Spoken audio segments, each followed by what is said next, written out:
Hello అండి, ఈరోజు మేము ఎక్కడికి వచ్చాం తెలుసా? అంతర్వేది లక్ష్మీ నరసింహస్వామి టెంపుల్కి. సో అంతర్వేది అయితే తీర్థం జరుగుతుంది, అది మీ అందరికీ తెలిసిందే. సో మేమైతే లేట్గా అయితే స్టార్ట్ అయ్యాము, ఎందుకంటే నైట్ బాగుంటుంది అని చెప్పి. నిజంగానే నైట్ వచ్చి చాలా మంచి పని చేసాము. ఇక్కడ లైటింగ్ కానీ ఈసారి చాలా అంటే చాలా బాగా చేశారండి. లైటింగ్ చూడండి ఎంత నిండుగా ఉందో, అసలు ఆయన చాలా కలకలాడుతున్నారు కదా లక్ష్మీ నరసింహస్వామి. నాకైతే రెండు కళ్ళు సరిపోలేదు ఆ లైటింగ్ చూడడానికి, ఎంత నచ్చిందంటే అంత నచ్చింది.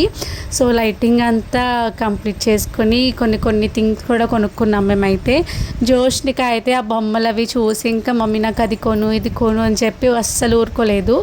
సో ఈ పైన చూసారా బాణసంచ కూడా చాలాసేపు కాల్చారండి, ఎంత బాగుందో. టెంపుల్ కూడా చాలా ఖాళీగా ఉంది, దర్శనం మాకు చాలా బాగా అయిందండి. ఇదేమో హంస అనమాట, ఇందులో దేవుణ్ణి పెట్టి 3 రౌండ్స్ అయితే వేయించారండి. ఇక్కడ ఎంత పీస్ఫుల్గా ఉందో, చాలాసేపు ఇక్కడే కూర్చున్నాం మేము.